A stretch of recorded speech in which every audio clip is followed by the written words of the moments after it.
Victory wings ప్రేక్షకులకి నమస్కారం. ఈరోజు మన స్టూడియోలో ఉన్నారు డాక్టర్ సుంకర రాజేష్ గారు.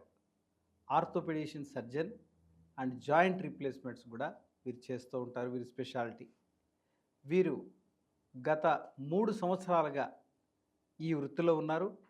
అనేక ప్రముఖమైనటువంటి చాలా రకాల ఆపరేషన్స్ ఆర్థోపెడిక్ మీద చేశారు. వారితోటి ముఖాముఖి. నమస్కారం రాజేష్ గారు. నమస్కారం. నమస్కారం అండి.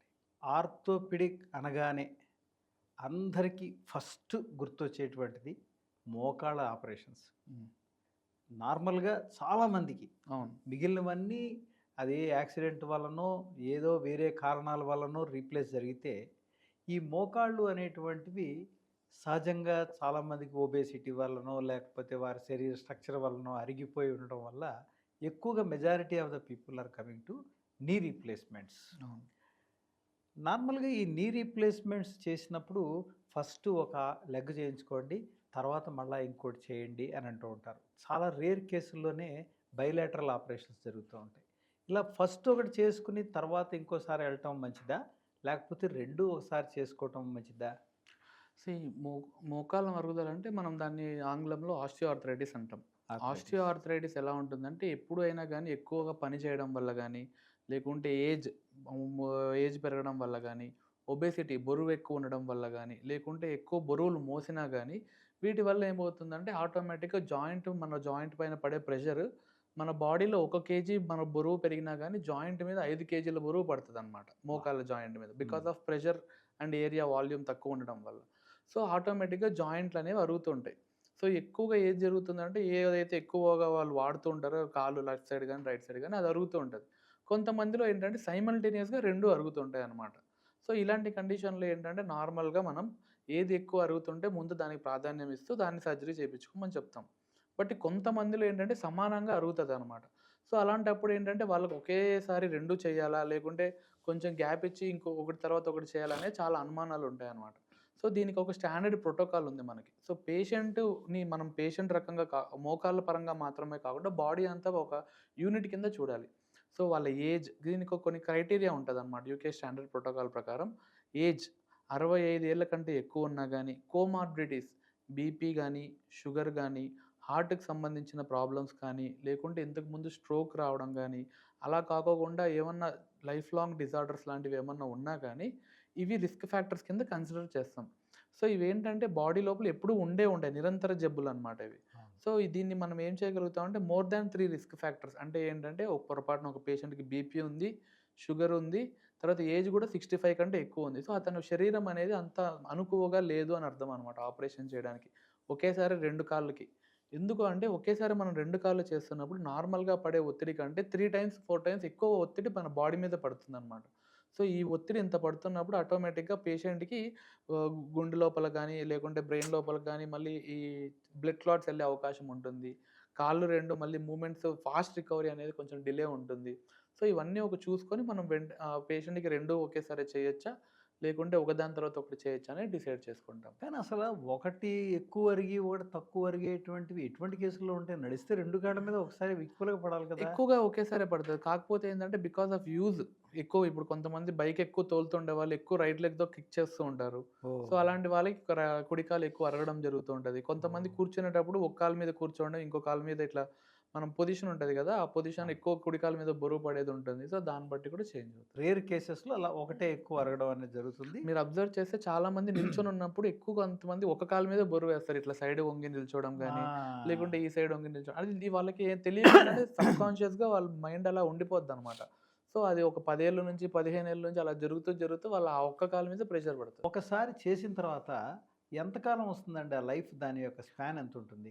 ఏదైనా గాని వేర్ అండ్ టేర్ బట్టి ఉంటదండి యూజువల్‌గా. సో, దీని లోపల మనకి టైప్స్ ఉంటాయి. మనం వాడే పాలీ ఒకటుంటుంది. పాలీ అంటే ఏంటంటే, లోపల మన గుజ్జు అరిగిపోతే హ్మ్. జాయింట్ మధ్యలో గూడా ఒక కృత్రిమ గుజ్జు లాంటిది పెడతాం. దాన్ని పాలీ అంటారు. పాలీ. దాన్ని చాలా ఒక అధునాత్మిక పద్ధతిలో high molecular weight poly cross linked అంటారు. ఓహ్! సో, ఈ క్రాస్ లింక్డ్ చేయడం వల్ల ఏమవుతుందంటే, అది త్వరగా అరిగిపోద్దనమాట. ఈ ఓహ్! పాలీ అనేది. ఓహ్! సో, ఈ పాలీ యూజువల్‌గా అరిగిపోతుంది అంటే మాత్రం ఎక్కువగా మళ్ళీ ఆపరేషన్ చేసిన తర్వాత గూడా వీళ్ళకి పాలీ అరిగిపోయినా గానీ, లేకుంటే ఈ పాలీకి మనం వేసిన ఇంప్లాంట్ మధ్య లోపల గనక వేర్ అండ్ టేర్ అంటే ఇప్పుడు ఏదన్నా గానీ మనం బండిలో చూసుకుంటే వేర్ అండ్ టేర్ అవుతూ ఉంటదనమాట. సో, ఈ వేర్ అండ్ టేర్ అయ్యి లోపల అది అరిగిపోతున్నా గానీ దానివల్ల మళ్ళీ ఆపరేషన్ చేయాల్సిన పరిస్థితి అయితే వస్తది. కానీ ఒక లైఫ్ అనేది వాళ్ళకి ఒక లైఫ్ అనేది ఏంటంటే డిపెండ్ అపాన్ ద ఇంప్లాంట్ మనం వాడే ఇంప్లాంట్. ఇప్పుడు హై ఎండ్ ఇంప్లాంట్స్ ఉన్నాయి. ఇప్పుడు మనకి కొన్ని కంపెనీస్‌లో ఆక్సినియం అని ఒక ఇంప్లాంట్ ఉంది. విటమిన్ జాన్సన్ ఉంది. ఆ! వైటమిన్ ఈ కోటెడ్ ఇంప్లాంట్స్ ఉన్నాయి. సో, ఓహ్! ఇవన్నీ ఏంటంటే మీకు 25-30 ఇయర్స్ వరకు ఈజీగా వస్తాయి. అదర్‌వైజ్ ఒక 10, 15 ఇయర్స్ వరకు బేసిక్ యావరేజ్ తీసుకున్నా గానీ నార్మల్ సెడెంటరీ లైఫ్ స్టైల్ అంటే ఆ! పొద్దున్నే లేసి నార్మల్ పనులు చేసుకుంటుండే వాళ్ళకైతే ఈజీగా 15-20 ఇయర్స్ వచ్చే ఇంప్లాంట్స్ కూడా ఉన్నాయి. మనిషి జీవితంలో ముఖ్యమైనది ఏంటి అంటే వేరే జంతువులకి మనకి మెయిన్‌గా నిల్చొని నడవగలిగే మూవ్‌మెంట్ అన్నమాట. అవును. మనం నిల్చుంటేనే మనం వర్టిబ్రేట్స్ అని అంటారు. అవును. నిల్చొని నడవగలుగుతాం మనం. హ్మ్. సో, ఎప్పుడైతే మన కాళ్ళు 2 సహకరించట్లేదో ఆటోమేటిక్‌గా మనిషి మూవ్‌మెంట్ అనేది తగ్గిపోతది. అదే. సో, మనం ఏమనుకుంటాం మోకాలు నొప్పి మాత్రమే అనుకుంటాం. కానీ మోకాళ్ళు ఒక్కసారిగా కదలిక ఆగిపోయిందంటే హ్మ్. పేషెంట్ నడవలేడు. బయటికెళ్ళి తిరగలేడు. అవును. తన పని తాను చేసుకోలేడు. వేరే వాళ్ళ మీద డిపెండ్ అవ్వాల్సొస్తుంది. అవును. సోషల్‌గా ఫ్యామిలీ పరంగా చాలా హ్మ్. ఇబ్బంది పడతాడు. అవును. ఫ్రెండ్స్‌ని బయటికెళ్ళి కలవలేడు. అవును. తర్వాత ఇదంతా జరుగుతున్నప్పుడు ఆటోమేటిక్‌గా తను ఒక రూమ్‌లో ఉండాల్సొస్తది. సో, అవును. ఆటోమేటిక్‌గా మెంటల్ డిప్రెషన్ అనేది స్టార్ట్ అవుతది. అవును. So, when there is stop movement అనేది తగ్గిపోయిందంటే ఆటోమేటిక్‌గా all these factors will play psychological and physiological damage జరుగుతది. సో, ఒక్క మోకాళ్ళ ఆ! మీద ఇంత చరిత్ర ఎంత ఆధారపడి ఉంది. ఇది మెల్లమెల్లగా ఆ ప్రక్రియ అనేది స్టార్ట్ అయిపోతది. మనిషి అనేవాడు ఏదో ఉంటది సామెత అవును. శ్రీశ్రీ అవును. గారిది. పరిగెత్తాలి, లేకుంటే పాకాలి, లేకుంటే ఏదో ఒకటి చెయ్యాలి. అవునవును. కదలాలి. అవును. ఒక చోట మాత్రం కదలిక ఉండకూడదు. ఉండాలి. ఉండాలి. ఆ! సో, అది తీసుకొని రావడానికి గత 40, 50 సంవత్సరాలుగా దీన్ని ఇంప్లాంట్ రెడీ చేసి దాన్ని మార్చి ఓహ్! ఇప్పుడు ఒక స్టాండర్డ్ ఇంప్లాంట్స్ అనేవి తీసుకొచ్చారు. ఓహ్! ఏవండీ గత 10 ఏళ్లలో ఏమన్నా దీంట్లో చాలా డ్రాస్టిక్ చేంజెస్ ఏమన్నా వచ్చినాయా? వెరీ మచ్ డ్రాస్టిక్ చేంజెస్ వచ్చాయని హ్మ్. చెప్పొచ్చు. ఆ! ఎందుకంటే మనకిప్పుడు ఓన్లీ ఇంప్లాంట్ ఇంతకుముందు డిజైన్స్‌కి ఇప్పటికి చాలా స్టాండర్డ్ ఆఫ్ ఇంప్లాంట్స్ అనేది మారిపోయింది. ఆ! ఇప్పుడు now we are using robotic orthopedic surgery, robotic knee replacements కూడా చేస్తున్నాం. అంటే ఏంటంటే చాలామంది అన్ని సదుపాయాలు లేక చాలా లేట్‌గా వస్తారనమాట. ఆ! అంటే లోపల గుజ్జు అరిగిపోయి బోన్ కూడా అరిగిపోతది అబ్బా! వాళ్ళకి. ఆ! అంటే ఇంక కంప్లీట్‌గా మీరు చూసినట్టయితే ఇట్లా కాళ్ళు వంకరగా ఉంటాయన్నమాట. అవునండి. ఆ వంకరగా ఉన్నప్పుడు ఏమవుతుందంటే ఆటోమేటిక్‌గా వాళ్ళకి మజిల్స్ అనేవి చుట్టుపక్కల ఉండే కండరాలన్నీ టైట్ అయిపోతాయి. ఆ! సో, మనం ఆపరేషన్ చేసేటప్పుడు అవి నార్మల్ స్థితికి రావు. అప్పుడు ఏమవుతుందంటే మనం అవన్నీ ఎక్కువగా రిలీజ్ చేయాలన్నమాట. ఆ! అంటే ఏమవుతది ఇప్పుడు ఆ జాయింట్ ఓపెన్ అవ్వాలి కంప్లీట్‌గా అంటే అవును. ఎక్కువ కండని కట్ చేయాల్సొస్తది. ఎప్పుడైతే మనం ఈ ఎక్కువ కండని కట్ చేస్తున్నామో జాయింట్ అనేది ఇన్‌స్టేబుల్‌లోకెళ్తది. అంటే ఏంటంటే ఓహ్! చుట్టుపక్కల 2 ఎముకలు మాత్రమే ఉండవు. ఒక ఆ! బిల్డింగ్‌కి 2 రాడ్‌లు మాత్రమే ఉండవు. చుట్టుపక్కల సిమెంట్ అవును. ఉంటుంది. మొత్తం అంతా స్ట్రక్చరైజ్డ్‌గా ఉంటది. అవును. సో, ఇవి డ్యామేజ్ అనేది నార్మల్‌గా మనం మాన్యుయల్‌గా చేస్తే ఎక్కువ డ్యామేజ్ జరుగుతది. బికాజ్ వి డోంట్ నో ఎంతవరకు రిలీజ్ చేయాలనేది. ఓహ్! సో, దీన్ని తగ్గించుకోవడానికి హ్మ్. సాఫ్ట్ టిష్యూ డ్యామేజ్ తగ్గించడానికి, హ్మ్. మినిమల్ బోన్ లాస్ అవ్వడానికి, హ్మ్. పేషెంట్ ఎర్లీ ఫాస్ట్ రికవర్ అవ్వడానికి హ్మ్. మనం ఏం చేస్తామంటే పేషెంట్ యొక్క బోన్‌ని ముందే మనం స్కాన్ చేస్తాం. ఓకే. సిటీ స్కాన్ ద్వారా స్కాన్ చేసి దాన్ని కంప్యూటర్‌లో ఫీడ్ చేస్తాం. హ్మ్. ఫీడ్ చేసిన తర్వాత అది మనకి చూపిస్తది. సో, ఇంత ఇంత వంకరతనం ఉంది. హ్మ్. సో, ఇంత యాంగిల్‌లో మనం కట్ చేసుకోవాలి. ఇంత యాంగిల్ వరకు బోన్ లాస్ మనం మెయింటైన్ చేసుకోవచ్చు. హ్మ్. మనం వాడే ఇంప్లాంట్ సైజ్ ఇదే వాడుకోవచ్చు. So, hmm. Everything will be pre calibrated. Oh! So, we will get an idea. కంప్లీట్‌గా అదే మనకు హెల్ప్ చేస్తదని కాదు. So, we will get an idea. Presume చేసుకోగలుగుతాం. Hmm. So, intra operative time అనేది చాలా సేవ్ అవుతది మనకి. ఓహ్! ఆపరేషన్ థియేటర్‌లో టైమ్ సేవ్ అవుతుంటే ఆటోమేటిక్‌గా పేషెంట్‌కి బ్లడ్ లాస్ సేవ్ అవుతది. అది. మజిల్ టిష్యూ డ్యామేజ్ సేవ్ అవుతది. ఆ! అనస్థీషియా సేవ్ అవుతది. So, so everything will play a role అన్నమాట. So, oh! That's how the robotic is helping humankind. అంటే ఇంకా డాక్టర్ చేసేదేమి ఉండదా? ఇంక్లూడింగ్ కట్ చేయడం దగ్గర నుంచి క్యాప్స్ పెట్టడం వరకు అంతా రోబోటికే చేస్తుంది. ఇక్కడ డిఫరెన్స్ ఏంటంటే they will just guide us. ఆ! అంటే ఏంటంటే ఇప్పుడు అది అసలు ఏమీ చేయదక్కడ. ఆ! అర్థమవుతుందా? మనమే చేస్తాం ఆపరేషన్ అంతాను. ఆ! ఆపరేషన్ అంతా మనమే చేస్తాం. కాకపోతే అవి కట్స్ ఎక్కడెక్కడ తీసుకోవాలి? ఆ! ఎంత కట్ తీసుకోవాలి? ఓహ్! ఏ లెవెల్‌లో తీసుకోవాలనేది గైడ్ చేస్తది. ఓహ్! ఇట్స్ అది. Only guiding factor. గైడింగ్ చేస్తది. ఆ! ఇంకోటేంటంటే కొంచెం ఎక్కువ డిఫార్మిటీ ఉంది అంటే మాత్రం అప్పుడు కట్స్‌కి మనం అలో చేస్తామనమాట. ఆ ఓహ్! కట్స్ గూడా ఎవ్రీథింగ్ విల్ బి అండర్ అంతే ప్యూర్‌లీ గదా! Under surgeon control. సర్జన్‌కి ఇప్పుడు యూనిఫార్మిటీ ఆ! కోసం. ఎందుకంటే ఫస్ట్ మనకి important we do not believe robotics ah! Everything. ఆ! ప్రతిదీ దాని చేతిలో పెట్టమనమాట. ఆ! ఆ! Because we are experienced everything. ఆ! సో, మనకు తెలుస్తది పేషెంట్ నీడ్స్ ఏంటి? వాళ్ళ ఎమోషనల్ నీడ్ ఏంటి? మనం ఎంతవరకు చేయగలుగుతాము? హ్మ్. దానికి యాక్యురసీ కావాలి. మనకి పేషెంట్ ఇంపార్టెంట్. పేషెంట్‌కి అవును. నీడ్ కావాలి. అవును. సో, అవన్నీ చెక్ చేసుకొని we have to be in a good balance of work. Suppose మీకు ఒక ఆపరేషన్ చేసేసారు. ఆపరేషన్ మీరేదో ఓ టైటానియం మెటీరియలో లేకపోతే ఓ జాన్సన్ వాళ్ళదో ఏదో పెట్టారు. అది ఎప్పుడో 10 ఏళ్ల క్రితం పెట్టారనుకుందాం. ఇప్పుడు లేటెస్ట్‌గా వచ్చినవి మీకేదో సెరామిక్ కోటింగ్ అని వచ్చినియి. లేకపోతే వేరే ఇంకా మీరేదో చెప్తున్నారు. చాలా 32 ఇయర్స్ వచ్చేటువంటివి హ్మ్. ఉన్నాయి. ఇప్పుడు దాని ప్లేస్‌లో దీన్ని పెట్టడం వీలవుతుందా? యూజువల్‌గా ఒక సర్జరీ జరిగింది అంటే we do not advise revision surgery ఆ! Until it is mandatory. ఆ! అంటే అవసరమైతే తప్ప ఒక జాయింట్ రీప్లేస్ చేశాము అంటే మళ్ళీ దాన్ని ఇంకోసారి చెయ్యరు. చెయ్యమనమాట. అవును. ఎప్పుడు చేయాల్సొస్తది ఇంకోసారి రివిజన్ సర్జరీ అంటే పొరపాటున అతను పడినప్పుడు చుట్టుపక్కల ఫ్రాక్చర్ అయ్యి ఈ ఇంప్లాంట్ అనేది కదిలినప్పుడు, హ్మ్. ఆటోమేటిక్‌గా జాయింట్‌కి ఏమన్నా ఇన్ఫెక్షన్ వచ్చినప్పుడు, హ్మ్. లేకుంటే పొరపాటున అక్కడ లూజ్ ఇంప్లాంట్ అనేది సరిగ్గా లేకుంటే అతని బోన్ ఆస్టియోపోరోసిస్ అంటాం. అంటే అదే. కృత్రిమంగా బోన్ అవును. అనేది కరిగిపోతున్నప్పుడు అవును. ఇంప్లాంట్ లూజ్ అవుతది. ఆ! ఆ ఇంప్లాంట్ లూజ్ అయినప్పుడు ఈ కండిషన్స్‌లో మాత్రమే మనం మళ్ళీ రివిజన్ సర్జరీకెళ్తాం. అది ఓహ్! ఎందుకు అంటే ఇప్పుడు ఒకసారి ఇంప్లాంట్ అనేది పెడుతున్నప్పుడు బోన్ అనేది మనకి ఇంప్లాంట్‌కి మధ్యలో ఒక గ్రూట్ లాగా యాక్ట్ చేస్తది. సో, ఓహోహోహో! ఎప్పుడైతే మనం ఒక ఇంప్లాంట్ తీయాలంటే ఆ బోన్ అంతా బ్రేక్ చేయాలన్నమాట. ఆ ఓహోహో! బోన్‌ని బ్రేక్ చేసినప్పుడు there will be larger defect. మళ్ళీ దాన్ని ఫిల్ చేయడానికి ఇంకో హై లెవెల్ ఆఫ్ ఇంప్లాంట్ వాడాల్సొస్తది. పెట్టాల్సొస్తుంది. So, that is a cumbersome procedure where we use only in the cases of revision. ఇప్పుడు సపోజ్ బైలాటరల్‌గా మీరు 2 కలిపి ఒకేసారి చేయాల్సొస్తే ఎంత టైం పడుతుందండి? ఇంతకుముందు ఎంత పట్టేది? It depends upon the surgeon ah! Usually. If ah! It is in very good hands both legs can take around 2-3 hours completely. ఓహ్! ఇప్పుడేమన్నా తగ్గిందా? మీకెంత ఇప్పుడే నేనంటుంది. ఇప్పుడే. ఇప్పుడే. ఇంతకుముందు ఒక 4, 5 గంటలు పట్టేదా? ఇప్పటికి 4, 5 పట్టే గంటలు కూడా పడతది. ఆ! Because of the surgeon's fastness బట్టే ఓహ్! ఉంటది. వి ఓహోహోహోహోహో! We usually do it in 2-3 hours. 2 ఓహ్! కాళ్ళు కలిపి. 2కి. హ్మ్. అబ్బా! చాలా పెద్ద ఆపరేషనే. టైమ్ టేకింగ్ ఆపరేషన్ ఆపరేషనే. టైమ్ టేకింగే బట్ ఆ! ఇట్ విల్ సరే ఇప్పుడు ఇందాక మీరు చెప్పారు ఆస్టియోపొరాసిస్ అన్నారు. ఆర్థరైటిస్ అన్నారు. వాట్ ఈస్ ద డిఫరెన్స్ అండి ఆర్థరైటిస్‌కి, పొరాసిస్‌కి? ఇప్పుడు మనకేంటంటే ఏం లేదు సార్. ఒక రాయి, ఇంకో రాయి ఉంది. ఒక రాయిని ఇంకో రాయిని కొడుతున్నప్పుడు ఏమవుద్దంటే చిన్న చిన్న పీలికలొస్తాయి. హ్మ్. ఓకే. హ్మ్. అదే రాయి అంతకు రాయి కరిగిపోతుంటే అదొక డిఫరెంట్ ఎంటిటీ అనమాట. సో, ఆహాహా! అంత డిఫరెన్స్ ఉందనమాట. ఆస్టియో ఆర్థరైటిస్ అంటే ఏంటంటే, ఒక ఎముకకి మధ్య లోపల ఉండే కొట్టుకోవడం. కార్టిలేజ్ గుజ్జు. అది మల్టిపుల్ ఫ్యాక్టర్స్ వల్ల అరిగిపోతదనమాట. ఓకే. సో, దాన్ని మనం ఏమంటామంటే కార్టిలేజ్ డౌన్ అయిపోతూ ఉంటది. దానివల్ల వచ్చేదాన్ని మనం ఆస్టియో ఆర్థరైటిస్ అంటాం. అవును. సో, ఆస్టియోపోరోసిస్ అంటే ఏమంటే, ఇప్పుడు మనకి ఏదైతే ఉన్న ఎముక లోపల it is made up of calcium phosphate. ఓహ్! అదందరికీ తెలుసు ఆ! కాల్షియం అండ్ ఆ! ఫాస్ఫేట్ ఆ! ఉంటుందని. సో, ఈ కాల్షియం అనేది బయటికి మెల్లమెల్లగా వచ్చేస్తదనమాట బోన్ లోపల నుంచి. That makes the bone very much weak. Dull ఆ! అయిపోతుంది. ఫ్రెజైల్ అవుతది. దానివల్ల ఫ్రాక్చర్‌లయ్యే అవకాశం ఎక్కువగా ఉంటదనమాట. Risk of oh! Fracture high ఉంటుంది. ఓహ్! So, this is called as a osteoporosis. మనకి హిప్ ఫ్రాక్చర్ అంటారు. హ్మ్. ఆ హిప్ ఫ్రాక్చర్ ఏంటి సార్ అది? యాక్చువల్‌గా ఆ! పడినందువల్ల ఫ్రాక్చర్ అయిందా? దానికి ఫ్రాక్చర్ అయింది కనుక పడ్డాడా? ఇది చాలా హిప్ మందిలో ఉందిది. లోపల 2 ఫ్రాక్చర్స్ ఉంటాయండి. ఆ! ఒకటొచ్చేసరికి నెక్ ఫ్రాక్చర్ అంటాం. ఆ! ఇంకోటొచ్చేసరికి ఐటీ ఫ్రాక్చర్. ఆ! ఓకేనా? అంటే ఈ రెండిటికి మధ్య లోపల చాలా డిఫరెన్స్ ఆఫ్ గేమ్ ప్లే ఉంటది. హ్మ్. సో, ఆ నెక్ ఫ్రాక్చర్ ఎప్పుడైతే జరిగిందంటే మనం జాయింటే రీప్లేస్ చేస్తామనమాట. ఓహ్! యూజువల్‌గా ఓల్డ్ ఏజ్ పీపుల్‌లో. ఓహోహోహో! ఎందుకు అంటే దానికుండే బ్లడ్ సరఫరా అంత చాలా ప్రీషియస్‌గా ఉంటది. Oh! So, when there is a damage to that ball or neck fracture అయిందంటే, మళ్ళీ అది అతుక్కునే ఛాన్స్ ఉండదు ఓల్డ్ ఏజ్ వాళ్ళలో. Okay. So, we will remove it completely and we will replace the ball. Ball మొత్తాన్ని మార్చేస్తాం. ఓహ్! అదే దానికంటే కొంచెం ఒక 2, 3 సెంటీమీటర్ల కింద ఫ్రాక్చర్ ఆ! జరిగిందనుకోండి, దాన్ని ఇంటర్ట్రోకాంట్రిక్ ఫ్రాక్చర్ అంటాం. ఆ! అప్పుడు బాల్‌ని అసలు ముట్టుకోము మనం. ఆ! దానికి ఒక రాడ్ ఏసి ఫిక్స్ చేసేస్తాం. సో, ఒక 2, 3 సెంటీమీటర్ల తేడాలోనే ఓహ్! మొత్తం గేమ్ బా సర్జరీ మొత్తం అంతా మారిపోద్దనమాట. అవునా? అంత ప్రిషియస్ బ్లడ్ సప్లై ఉంటుంది హిప్ జాయింట్‌కి. ఓహ్! ఈ మధ్యలో ఏమవుతుందంటే కోవిడ్ వల్లే చాలా వరకు ఏమవుతుందంటే we are experiencing very huge number of this avascular necrosis of hip అంటాం. అంటే ఆ! ఏంటంటే నార్మల్‌గా ఉండాల్సిన ఈ ప్రిషియస్ బ్లడ్ సప్లై అనేది తగ్గిపోతుంది. ఓహ్! యూజువల్‌గా మెయిన్‌గా ఎవరికి జరుగుతదంటే 40-50 ఇయర్స్ ఎల్డర్లీ పీపుల్‌కి ఇవి యూజువల్‌గా నోటిఫై చేసేవాళ్ళు హ్మ్. ఇంతకుముందు. హ్మ్. ఇప్పుడు it was more common in young people అన్నమాట. ఓహ్! ఎందుకు అంటే అది రీజన్ అనేది ఇంకా దాని గురించి రీసెర్చ్ కంప్లీట్‌గా జరుగుతోంది. ఓహ్! ఒకటి కోవిడ్ వల్ల రావచ్చు.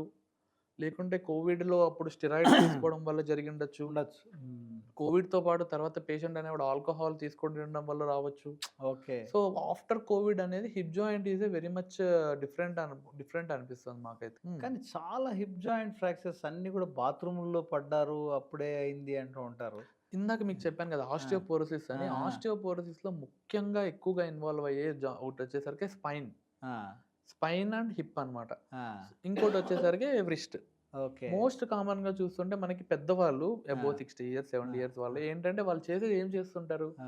అయితే ఇంట్లో ఉండి టీవీ చూస్తుంటారు. అవును. ప్రశాంతంగా అటు ఇటు తిరుగుతూ ఉంటారు. అవును. భోజనం చేస్తారు. వాష్‌రూమ్‌కెళ్ళేసి వస్తుంటారు. అంతే. ఈ ప్రక్రియలోనే ఆ! వాళ్ళకి ఏమవుతుందంటే జారుతారనమాట.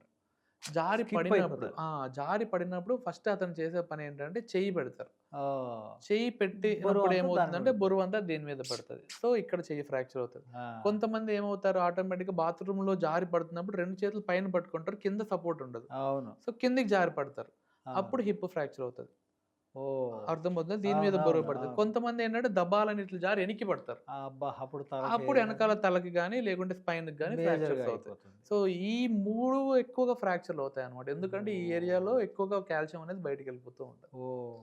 దీన్ని ఆస్టియోపోరోసిస్ అంటారు. అవునా? సో, ఎప్పటికప్పుడు యూజువల్‌గా 65 ఇయర్స్ అబోవ్ ఉండేవాళ్ళేంటంటే డెక్సా స్కాన్ అని ఒకటుంటది. ఈ డెక్సా స్కాన్ చేసుకోవడం వల్ల ఏమవుతుందంటే, ఆటోమేటిక్‌గా మనకు వాళ్ళకి బోన్ ఫ్రాక్చర్ రిస్క్ స్ట్రెంగ్త్. ఉందా? లేదా? ఆ! వాళ్ళ బోన్ లోపల కాల్షియం స్ట్రెంత్ ఎంత వరకు ఉందనేది we can identify it very early. ఏం టెస్ట్ అండి అది? DEXA scan. DEXA scan. DEXA scan. ఇటువంటి స్కాన్ మన జయంతి హాస్పిటల్స్‌లో ఉందండి?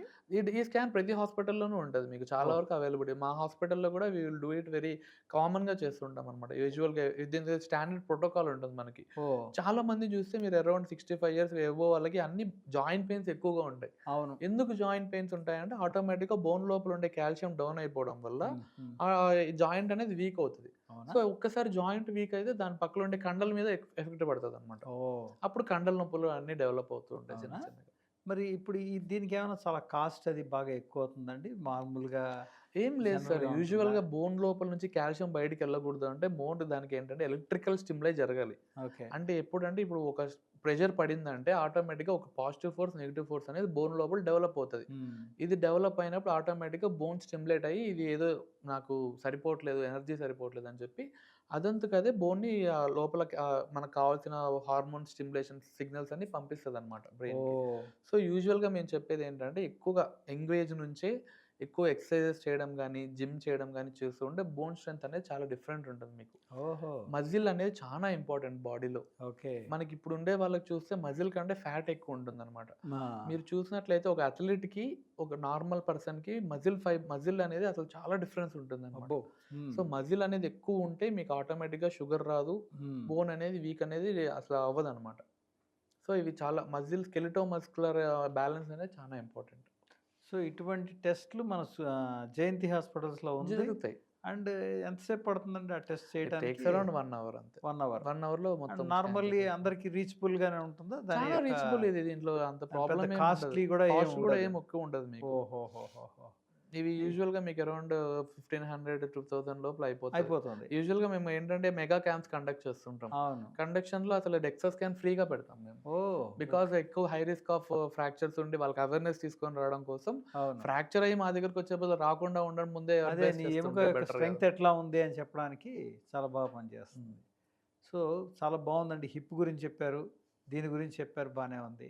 అట్లాగే స్పైనల్ కార్డ్ గూడా మీ దాంట్లోకే వస్తుందనుకుంటున్నాను. ఆర్థో స్పైన్ దాంట్లో ఎ ఏ స్పైన్ ఆర్థోపెడిషన్‌కి తెలిసినంతగా ఎవరు చేయరు. చేయరు. న్యూరో సర్జన్స్ వాళ్ళు చేస్తారు గానీ, but preferably orthopaedics orthos will know the చేస్తారు. వాల్యూ ఆఫ్ బోన్ ఎక్కువగా మాకు. మరి లంబార్ ఏరియాలో చాలా మందికి నాకు L1 దగ్గర ప్రాబ్లమ్ ఉంది. L4 దగ్గర ప్రాబ్లమ్ ఉంది. ఇట్లాంటివేవో చెప్తా ఉంటారు. ఎందుకొస్తుందండి ఆ ప్రాబ్లమ్స్ అన్నీ వీటిని వాళ్ళకి? యూజువల్‌గా ఇప్పుడేంటంటే సార్, బోన్‌కి మధ్య లోపల మనకి జాయింట్‌లో గుజ్జుంటుంది. Okay. That will hold as a pressure ball అనమాట. హుహు. సో, ప్రెషర్ మొత్తం అది హ్యాండిల్ చేసుకుంటూ ఉంటది. ఒక హైడ్రాలిక్ మెషిన్ లాగా. ఓహ్! అలాగే మన స్పైన్‌లో గూడా వర్టెబ్రల్ బాడీకి మధ్య లోపల డిస్క్ అని ఒకటుంటుంది. డిస్క్. ఆ డిస్క్ లోపల జెల్ ఒకటుంటుందనమాట. ఓకే. ఆ జెల్ ఏం చేస్తుందంటే, ప్రెషర్ పొరపాటున ఇప్పుడు మన సస్పెన్షన్స్ ఎలా వర్క్ చేస్తాయి, మన అవునండి. బాడీ గూడా అలాగే వర్క్ చేస్తది. హ్మ్. సో, ఆ సస్పెన్షన్ లాగా బోన్ ఇట్లా పైకి కిందకి మూవ్‌మెంట్స్ జరిగినప్పుడు అది ప్రెస్ అవ్వడం, మళ్ళీ పైకి లెగడం, ప్రెస్ అవ్వడం, పైకి లెగడం జరుగుతది. ఓహ్! సో, ఈ ప్రెస్ అయినప్పుడు ఏమవుతుందంటే, దాని లోపల జెల్ లోపల ఉండే వాటర్ అనేది బయటికొచ్చేస్తది. అరే! ఆ! ఓకేనా? మళ్ళీ నార్మల్ పొజిషన్‌కొచ్చినప్పుడు ఆటోమేటిక్‌గా వాటర్ లోపలికెళ్ళి దాన్ని రీకాయిలింగ్ చేస్తది. అంటే ఒక సస్పెన్షన్ లాగా సస్పెన్షన్ పనిచేస్తుంది. లాగా పనిచేస్తది. So, what happening now is because of this prolonged sitting in this era. మన హ్మ్. ఇప్పుడు మోడర్న్ కల్చర్‌లో దిస్ బికాస్ అంతే ఆఫ్ గదా! కంప్యూటర్ టెక్నాలజీస్ వల్లే ప్రొలాంగ్డ్ సిట్టింగ్. అవును. ఎక్కువసేపు కూర్చొనుండడం వల్ల ఏమవుతుందంటే వాటర్ అనేది బయటికెళ్ళిపోతూ ఉంటది. ఓకే. లోపలికి రాదు. రాదు. కూర్చొనే ఉండి వాటర్ బయటికెళ్ళిపోయి ఆటోమేటిక్‌గా it will become a dry ball. Oh! So ఒక్కసారి డ్రై బాల్ కింద మారింది అంటే దాని లోపల ఫిషర్స్ ఏర్పడతాయి అనమాట. అంటే ఏంటంటే అరెరెరే! టేర్, చిన్నగా టేర్ రబ్ అవుతది. రబ్ అయినట్టుగా. ఆ! ఆ! ఏదైతే ఈ డిస్క్‌లాడ్‌లో చిన్న టేర్ ఏర్పడతది ఇట్లా. ఓకే. ఆ చిన్న టేర్ ఏర్పడినప్పుడు దాని లోపల ఉండే జెల్, ఏదైతే స్పాంజీ జెల్ ఉంటదో అది బయటికొస్తదనమాట. సో అది ఓహోహోహో! బయటికొచ్చినప్పుడు పక్కన మనకి ట్రాన్స్‌ఫార్మర్ నుంచి ఇంటికి ఎళ్ళే సర్క్యూట్స్ ఎలా ఎళ్తుంటాయో అట్లా స్పైనల్ కార్డ్ నుంచి బాడీకెళ్ళే నర్వ్స్ ఉంటాయి. ఓకే. ఎగ్జిటింగ్ నర్వ్ రూట్స్ అంటాం. ఓకే. So okay. దాని మీద ఒత్తిడి పడి ఆటోమేటిక్‌గా పేషెంట్‌కి నడుము నొప్పి రావడం, నడుము నుంచి కాళ్ళ రెండికి తిమ్మిరి తిమ్మిరి రావడం, ఓకే. మొద్దు బారడం, ఓకే. కుచ్చుకోవడం, ఓకే. బర్నింగ్ సెన్సేషన్స్ రావడం, అబ్బా! కాళ్ళు అంతా ఇట్లా లాగుతున్నట్టు జూ జూ జూ అనడం. సో ఇవన్నీ ఫీచర్స్ అన్నీ డెవలప్ అవుతాయన్నమాట. వాళ్ళెందుకు ఫార్వర్డ్ బెండింగ్ చేసినప్పుడు చాలా బాగా ఉంది, హ్మ్. ఎత్తుగా ఉంది, వెనకాలకు సో ఉండాలంటూ ఏమవుతది ఉంటారు. ఇప్పుడు ఆటోమేటిక్‌గా అన్నీ స్టెప్ బై స్టెప్ ఉంటాయి. ఆ! ఇప్పుడు ఇది నా వెన్నెముక అనుకోండి. అవును. మీరు ఇలా ముందుకు వంగుతున్నప్పుడు ఏమవుతది ప్రెషర్ అంతా ఒక కంప్రెషన్‌లోకెళ్తది. అవును. అర్థమవుతుందా? అప్పుడే ఆటోమేటిక్‌గా జెల్ ఉంటది గదా! అది అవును. బయట ఎనిక్కెళ్తది. ఓహ్! ఇక్కడ ఓపెనింగ్ అవుతది. ఇది అందుకని బెండ్ అది అయినప్పుడు ఈ జెల్ ఎనిక్కి ఓపెన్ అయ్యి ఇక్కడ మనకి స్పైనల్ కార్డ్ ఉంటదనమాట. అవును. దాని మీద ప్రెస్ అవుతది. సో, అందుకని ఫార్వర్డ్ బెండింగ్ ఎక్కువగా ఫార్వర్డ్ బెండింగ్ వల్ల చే ఎక్కువగా ఇట్లా జరుగుతుంది. ఓహ్! బరువులు ఎక్కువ మోసినా గానీ, బైక్ డ్రైవింగ్ చేసినా గానీ, ఆ! మంచి ఆహారం తీసుకోకపోయినా గానీ, ఆ! ఎక్కువ సేపు కూర్చొని ఉండడం వల్ల గానీ, ఎక్సర్‌సైజెస్ చేయకపోయినా గానీ, ఈ problems it will develop a very early stage. మీరు నమ్మరు. It was given for 20 years, 25 years, 20 ఇయర్స్‌కి నమ్ముతారో లేదో 20 ఇయర్స్‌కి నడుము నొప్పి ప్రాబ్లమ్స్ ఎంతో మందిని నేను చూసాను. అరెరెరే! ఆ! ఏవండీ 20 years, 25 years, 30 years there was no age limit for now. అంతే. అందరికీ వచ్చేస్తుంది. ఏవండీ ఇప్పుడు అలాగే మీరు లేచినప్పుడు చాలామంది అడుగు కింద పెట్టాలంటే చాలా ఇబ్బంది పడుతా ఉంటారు. హుహు. మరి ఒక హాఫ్ అన్ అవరో, 15 నిమిషాలు నడిచిన తర్వాత కొంచెం బావుంది అంటారు. ఇది గూడా ఏమైనా బోన్స్‌కి సంబంధించిందే అంటారా? ఇది కంప్లీట్ డిఫరెంట్ బాల్ గేమ్ ఇది. అంతేనా? దీన్నేమంటారంటే యూజువల్‌గా పొద్దున్నే లేసి కాలు కింద పెట్టిన వెంటనే వాళ్ళు పెట్టలేరనమాట. పెట్టలేరు. బాగా తీవ్రమైన నొప్పొస్తది. ఆ! అదే ఒక 10 నిమిషాలు నడిచిన తర్వాత నార్మల్‌గా సెట్ అయిపోతారు. ఆ! అలాగే కొంసేపు కూర్చొని ఉంటారు. ఒక హాఫ్ అన్ అవర్. కూర్చొని లేచి నడవాలనుకున్నప్పుడు వెంటనే నడవలేరనమాట. ఓహ్! మళ్ళీ ఒక పావుగంట సేపు నడవంగానే సెట్ అయిపోతారు. ఆ! నమ్మనేసొచ్చేస్తదేమో వాళ్ళకి. ఓకే. దీన్నేమంటారంటే ప్లాంటార్ ఫేషియైటిస్ అంటారు. ఓహ్! నార్మల్‌గా చూస్తే మన కాలనేది ఫ్లాట్‌గా ఉండదండి. ఆ! అవును. ఇలా బెండ్ ఉంటుంది. అవును. దీన్నేమంటారంటే రోమన్ ఆర్చ్ అంటారు. ఆ! ఓకేనా? ఈ రోమన్ ఓకే. ఆర్చ్ అనేది ఇంపార్టెంట్ అన్నమాట. ఓకే. సో, ఈ రోమన్ ఆర్చ్‌ని మెయింటైన్ చేయడానికి మనకి కింద ఒక షీత్ లాగా ఇలా ఉంటుందన్నమాట. ఓకే. ఓకే. సో, దాన్నేమంటారంటే ప్లాంటార్ ఫేషియా అంటారు. ఓహో! అర్థమవుతుందా? సో, ఈ ప్లాంటర్ ఫేషియా ఏమైనప్పుడు ఏంటంటే, మనం ఎక్కువగా ఒత్తిడి, దాని మీద ప్రెషర్ ఎక్కువ సేపు నిల్చొనున్నా గానీ, లేకుంటే అనీవెన్ సర్ఫేసెస్‌లో ఎక్కువ నడిచినా గానీ, మంచి ఫుట్‌వేర్ వాడకపోయినా గానీ, స్పోర్ట్స్ ఆడేటప్పుడు సరిగ్గా మనం మంచి కరెక్ట్ పొజిషన్‌లో రన్నింగ్ లెగ్ పెట్టకపోయినా గానీ ఏమవుతుందంటే, ఈ ఏదైతే ఫేషియా ఉందో అది వాపు చెందుతుంది. ఆ అరె! వాపు చెందడం వల్ల మీకు ఈ ప్రాబ్లమ్ అనేది డెవలప్ అవుతుంది. మరి వచ్చేస్తుంది. ఎందుకు ఇది రోజు ఉండదు? ఆ! నెక్స్ట్ అవును. కమింగ్ అంతే టు గదా! పాయింట్. ఎందుకు ఆ! రోజు ఉండదు? ఆ! అప్పుడు మాత్రమే ఎందుకొస్తది? హ్మ్. అంటే మీరు అప్పటిదాకా ఉన్నప్పుడు మీరు ఈ రోమన్ ఆర్చ్ మెయింటైన్ చేయడానికి ఇది టైట్‌గా ఉంటుంది. అదే. మీరు ఎప్పుడైతే రెస్ట్ తీసుకున్నారో ఇది లూజ్ అవుతది. ఓహ్! పడుకొనున్నప్పుడు రిలాక్స్ అవుతది. ఒక్కసారి మీరు కాలు కింద పెట్టి బరువంతా మూవ్ అయినప్పుడు ఇది అప్పటికి లూజ్ ఉండి పెయిన్‌ఫుల్‌గా. టైట్ అయితది. అదే. సో, ఒక్కసారిగా అది అప్పటికప్పుడు టైట్ అవ్వడం వల్ల మీకు ఈ పెయిన్ అనేది సివియర్‌గా డెవలప్ అవుతది. సో, ఆ ఓహ్! పెయిన్ అది మళ్ళీ టైట్ అయ్యి ఒక 5 మినిట్స్, 10 మినిట్స్ మీరు అదే దాన్ని నార్మల్‌గా నడిస్తే అది నార్మల్‌గా వచ్చేస్తదనమాట. సో, ఓహోహో! అప్పుడు మీకు పెయిన్ అనేది రిలీఫ్ వస్తది. అవునా? So, this is the main pathology behind it. Sir మరి అట్లాగే చాలామందికి ఈ కంప్యూటర్స్ చేస్తున్నారు బానే ఉంది. మరి దాని వలన లేకపోతే తెలీదు ఈ జాయింట్స్ దగ్గర పెయిన్ ఉంటాయి. హ్మ్. చాలా విపరీతమైన పెయిన్స్ ఉంటాయి వాళ్ళకి. తర్వాత మళ్ళా ఏదో డాక్టర్ దగ్గరికి పోతారు, మందులిస్తారు. ఎందుకు ఇట్లాంటి ఈ పెయిన్స్ అన్నీ వస్తుంటాయి? మల్టిపుల్ జాయింట్ పెయిన్స్ ఎందుకొస్తున్నాయంటే ఒకటి మనం చూసుకోవాలి. మల్టిపుల్ జాయింట్ పెయిన్స్ ఇది ఎలా ఉంటుందంటే ఆర్థోపెడిక్‌గా ఆలోచిస్తే మనకేంటంటే యూజువల్‌గా రుమటాయిడ్ ఆర్థరైటిస్ ప్రాబ్లమ్ వల్ల గానీ, లేకుంటే సోరియాటిక్ ఆర్థరైటిస్ ప్రాబ్లమ్ వల్ల గానీ, హ్మ్. బేసిక్‌గా వైటమిన్ డి డెఫిషియన్సీ ఉండడం గానీ జరుగుతది. కానీ అటువైపు వేరే side of the body physiology orthopedics పరంగా కాకుండా ఇప్పుడు అనీమియా, బ్లడ్ తక్కువున్నా గానీ, లేకుంటే బాడీ లోపల ఏమైనా వేరే డిజార్డర్స్ ఉన్నా గానీ, ఓహ్! స్కెలిటోమస్కులర్ డిజార్డర్స్ అంటాం. ఆ! సో, ఈ డిజార్డర్స్ ఉన్నా గానీ, సో, వీటి వల్ల గూడా ఈ బాడీ అనేది జాయింట్స్ అనేవి ఎఫెక్ట్ అవుతాయన్నమాట. రీసెంట్‌గా ఏమన్నా ఫీవర్స్ వచ్చినా గానీ, రియాక్టివ్ ఆర్థరైటిస్ అంటాం. ఫీవర్స్ వచ్చినప్పుడు ఏముండదు. ఫీవర్స్ వచ్చి తగ్గిపోయిన ఒక 10, 15 రోజులకి జాయింట్ పెయిన్స్ అనేవి స్టార్ట్ అవుతాయి. అవును కదా! ఈ ఆ! డెంగు, గింగు ఇలాంటివి కూడా అలాగే ఇవి ఉన్నాయి ఎట్లా అంటే యాక్చువల్‌గా. దీన్ని రియాక్టివ్ ఆర్థరైటిస్ అంటారు. అంటే ఆ బాడీ వచ్చి అటాక్ ఎళ్ళిపోయిన తర్వాత మన బాడీ రియాక్ట్ అవుతదనమాట. ఆ యాంటిజెన్ యాంటీబాడీస్‌కి. సో, దాన్ని ఓహోహో! రియాక్టివ్ ఆర్థరైటిస్ అంటారు. So, it oh! Is multiple factors ఉంటాయి దానికి. ఇక్కడ ఏదో ఒకటని చెప్పడానికి లేదు. అది రూల్ ఔట్ చేసుకోవాలి అవును. పేషెంట్ యొక్క సింప్టమ్స్‌ని బట్టి. నేను ఒకసారి మా బ్రదర్‌కి ఏదో ఇట్లాగే ఈ జాయింట్ పెయిన్ అని చెప్తే ఒక ఆర్థోపెడిషన్ గారి దగ్గరికి వెళ్ళాం. మరి ఇక్కడేదో బెల్ట్ పెట్టేయండి, ఇక్కడ నొప్పొస్తే అది ఏంటంటే అక్కడ పెట్టిండ్రు. ఇంకా కిందకి పెట్టింటారు. కిందకి పెట్టుంటారు బహుశా. దాన్నేంటంటే నాకది బహుశా గుర్తులేదు. Usually it may be because of tennis elbow అంటారు దాన్ని. ఓహో! టెన్నిస్ ఎల్బో అంటే ఏంటంటే ఎక్కువగా మన చెయ్యి ఉంది కదండీ! ఆ! ఈ చెయ్యికి 2 ఒక మూవ్‌మెంట్ వచ్చేసరికి ఒకటి ఈ మూవ్‌మెంట్ ఉంటుంది. ఆ! ఇంకోటొచ్చేసరికి ఈ మూవ్‌మెంట్ ఉంటుంది. ఆ! సో, ఈ మూవ్‌మెంట్‌కి సంబంధించి మజిల్ సప్లై అంతా ఇక్కడి నుంచి స్టార్ట్ అవుతది. ఓహ్! అదే ఈ మూవ్‌మెంట్‌కి సంబంధించి మజిల్ సప్లై అంతా ఇటువైపు నుంచి స్టార్ట్ అవుతది. ఓకే. సో, 2 డిఫరెంట్ అన్నమాట. ఓహో! సో, అందుకని ఏమవుతుందంటే ఎక్కువగా ఈ మూవ్‌మెంట్స్ చేసే వాళ్ళకి, ఆ! ఇట్లా బట్టలు పిండే వాళ్ళకి, ఆ! టెన్నిస్ ఆడే వాళ్ళకి, ఆ! గోల్ఫ్ ఆడే వాళ్ళకి, ఆ! సో, వాళ్ళకి ఈ ప్రాబ్లమ్స్ అనేవి స్టార్ట్ అవుతాయి. ఎందుకంటే ఇక్కడ ప్రెషర్ పడతదన్నమాట. అదే. ఆ! ఇప్పుడు మనం మొత్తం కండ అంతా ఆ ఒక్క చోటే అతుక్కుని ఉందంటే అది లాగుతది ఆ బోన్‌ని. ఓకే. సో, అక్కడ ఉండే కండ వాపు చెందుతదనమాట. నాకు అర్థం హ్మ్. కానిదేంటంటే నొప్పి ఇక్కడ అని తను స్పెసిఫిక్‌గా ఒక వేలు పెట్టి చూపిస్తున్నాడు. చూపిస్తారు. మరి చూపించినప్పుడు ఇక్కడ ఎందుకు పెడుతున్నారు ఆ! అసల ఎందుకు బెల్ట్ అంటే ఇప్పుడు అనేది? ఇక్కడ ఏం జరుగుతుందంటే వాస్కులర్ ఎలాస్టోటిక్ డీజనరేషన్ అంటారు. అంటే ఏంటంటే ఆ ఏరియాలో ఉండే బ్లడ్ సప్లై అనేది మెల్లమెల్లగా మజిల్‌కి తగ్గిపోతదనమాట. సో, ఓహో! దానివల్ల ఇది పెయిన్ అనేది వస్తది. సో, ఓహ్! మనం ఏం చేస్తామంటే ప్రెషర్ దాని మీద పడకుండా ఆ! టైట్‌గా ఇక్కడ కట్టేస్తాం. ఆ! సో, యూనిఫార్మ్ ప్రెషర్ ఇక్కడ మాత్రమే పడకుండా ఆ! మొత్తం ఇదంతా ఇట్లా టైట్‌గా అవ్వడం వల్ల యూనిఫార్మ్ ప్రెషర్ అనేది స్ప్రెడ్ అవుతది మొత్తం హ్యాండ్ అంతా. ఓకే. సో, అది మనం మామూలుగా అక్కడికి మాత్రమే పడకుండా బోన్స్‌కి, చుట్టుపక్కల ఉండే మజిల్‌కి, సాఫ్ట్ టిష్యూకి వీటన్నిటికి స్ప్రెడ్ అవుతది. So, that is how oh! We will prevent it. అంటే మీరు చెప్పిన దాని ప్రకారం ఏమర్థం అవుతుందంటే, బ్లడ్ సర్క్యులేషన్ గనక ఫ్రీగా ఉంటే చాలా పెయిన్స్ తగ్గుతాయి అని. ఆ! అది చాలా కదా! ఇంపార్టెంట్. చాలా ఇంపార్టెంట్. మరి ఇందాక మీరు మాటల్లో అన్నారు విటమిన్ డి గురించి. సపోజ్ విటమిన్ డి బాగా తగ్గిపోయిందనుకోండి. ఇప్పుడేదో డి-రైజ్ అనే ఏదో వారానికో టాబ్లెట్ వాడండి అవును. అంటున్నారు. అవేవో ఇంజెక్షన్స్ కూడా వచ్చినాయని అంటున్నారండి? అవును. అంటే ఎట్లా ఏడాదికోసారి చేయించుకోవాలా? దాని ఇంపాక్ట్ కూడా ఆర్థోపెడిషన్ మీద ఉంటుందా? ఇప్పుడు మీరు చూసినట్టయితే చాలా మంది ఎండకనేది తిరగడం మర్చిపోయారు. దే అదే. హావ్ ఎక్స్‌పోజర్ బికాస్ ఆఫ్ ఇప్పుడు ఇంతకుముందు సూర్య నమస్కారాలు లేకుంటే సూర్యుడికి ఎందుకు దండం పెట్టేవాళ్ళంటే బికాస్ ఆఫ్ ఒక రిచువల్ ప్రకారంగా you are exposing to the sun. So, that is the science behind it. నువ్వు ఒక హ్మ్. సన్‌కి ఎక్స్‌పోజ్ అవుతున్నావు ఎర్లీ మార్నింగ్. ఒక ప్రక్రియ నీ లైఫ్‌లో ఒక డిసిప్లిన్ స్టార్ట్ అవుతది. సన్ రేస్ పడంగానే ఫ్రెష్‌గా ఉండి వైటమిన్ డి మెటబాలిజం అనేది స్టార్ట్ అయ్యి మనకొక ఫ్రెష్‌నెస్ అనేది ఉంటది. హ్మ్. సో, ఇన్ దిస్ ఇప్పుడుండే మన జనరేషన్ ప్రకారం ఏంటంటే we are not exposing to the sun at all. ఆ! మీరు చూసినట్టయితే పొద్దున్న 7 గంటల నుంచి 9 గంటలకి పరుగులేస్తారు, ఆఫీసే, పరిగెడుతూ ఉంటారు. ఆఫీసే. ఆఫీస్‌కి ఎళ్ళే దారిలో హెల్మెట్ ఉంటుంది.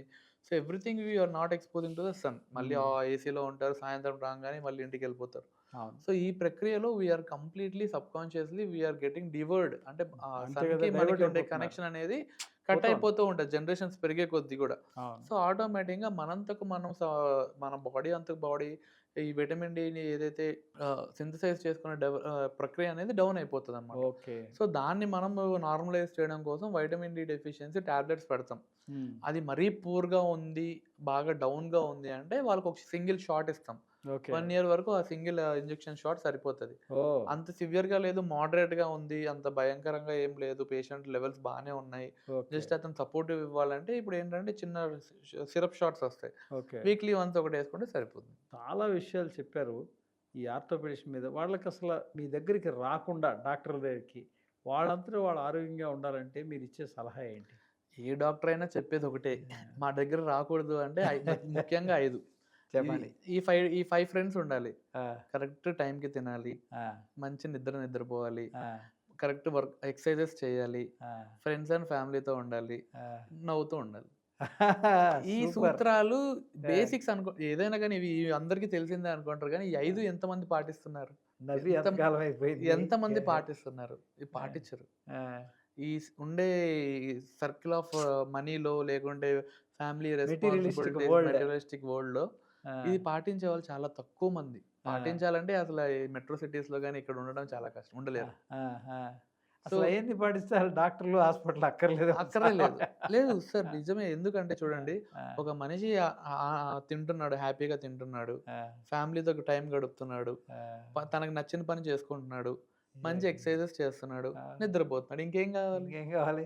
ఏవి లేకపోతేనే కదా ఇవన్నీను. ఇవేం సరే. లేకపోతే డాక్టర్ అనేవాళ్ళు అవసరం అనేది ఉండదు. డాక్టర్ గారు ఇప్పుడు ఆపరేషన్ చేయించుకోవడానికి అదేదో ఎందుకులే చాలా భయంకరం, నొప్పి భరించాలి, ఇది భరించాలని చెప్పేసి చాలామంది ఫీల్ అవుతూ ఉంటారు. అసలు ఇలాగా అంత భయపడవలసిన ఇదేమైనా ఉందా?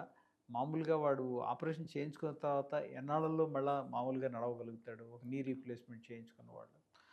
నీ replacement surgery is one of the beautiful surgery now which was developed in orthopaedics.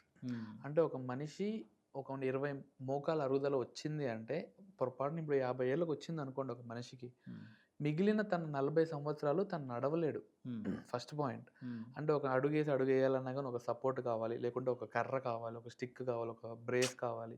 So బయటికి వెళ్ళి వాకింగ్ చేయాలన్నా కానీ ఇవేం చేయలేడు. సో ఆటోమేటిక్గా పేషెంట్కి తన మానసిక స్థితి అన్నీ ఒకరిలాగా ఉండవు అనమాట. So we have to treat him very preciously, counselling everything. So pre counselling of surgery అనేది చాలా ఇంపార్టెంట్ పేషెంట్కి. ఎందుకంటే తనకి ఏం తెలియదు. ఫస్ట్ పాయింట్, ఒక సర్జరీ గురించి ఒక డాక్టర్కి ఎంత తెలుస్తో ఒక పేషెంట్కి అసలు ఏం తెలియదు.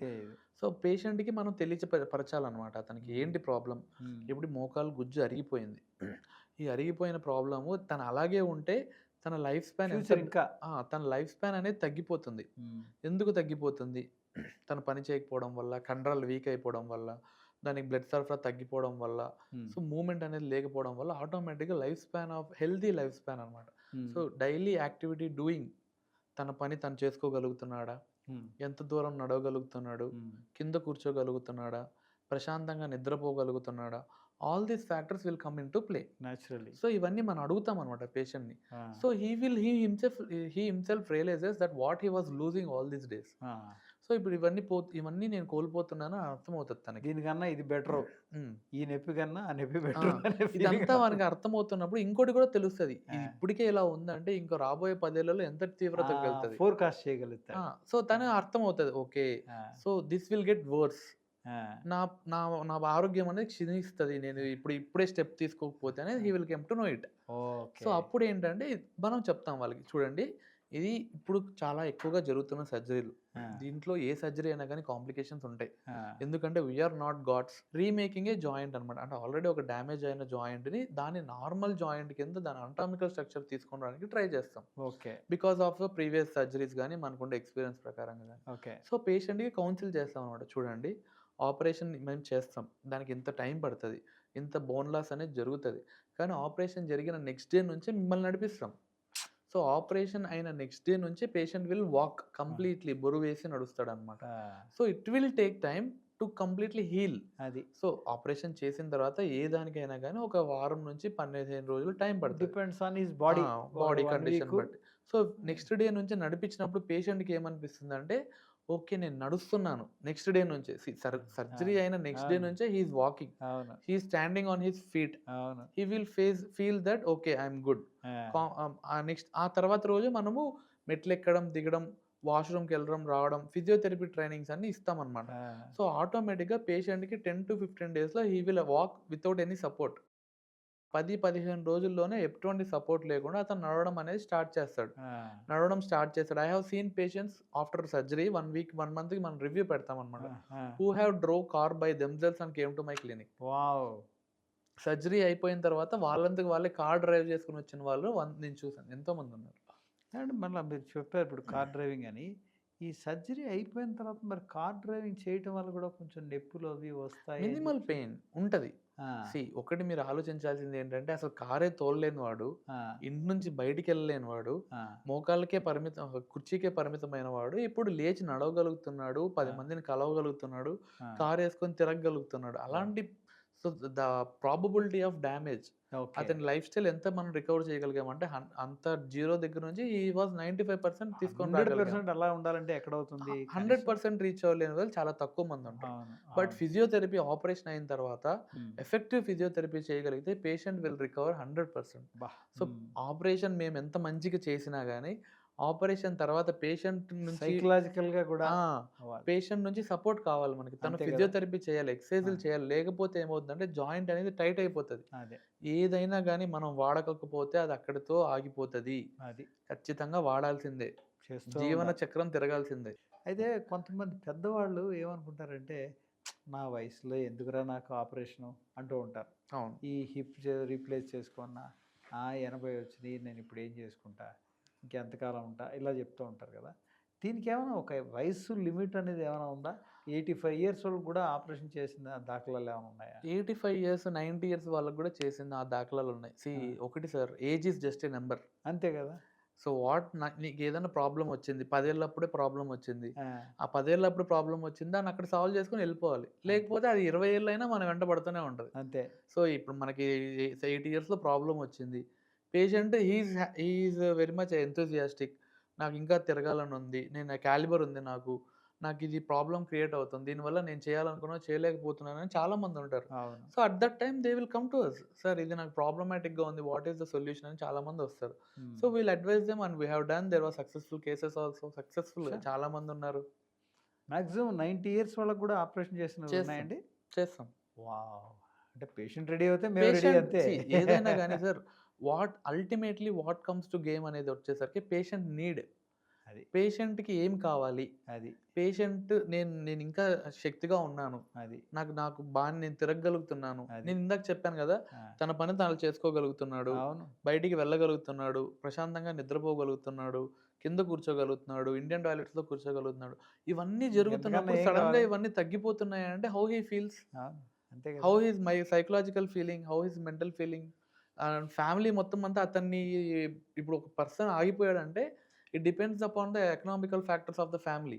ఇప్పుడు ఆ పర్సన్‌ని చూసుకోవడానికి ఒక వ్యక్తిని పెట్టాలి. అది కరెక్ట్ కదా! ఆ పర్సన్ ఒకరు చూసుకుంటూ డిపెండెన్సీ ఉండాలి. ఎక్కువైపోతుంది. డిపెండెన్సీ.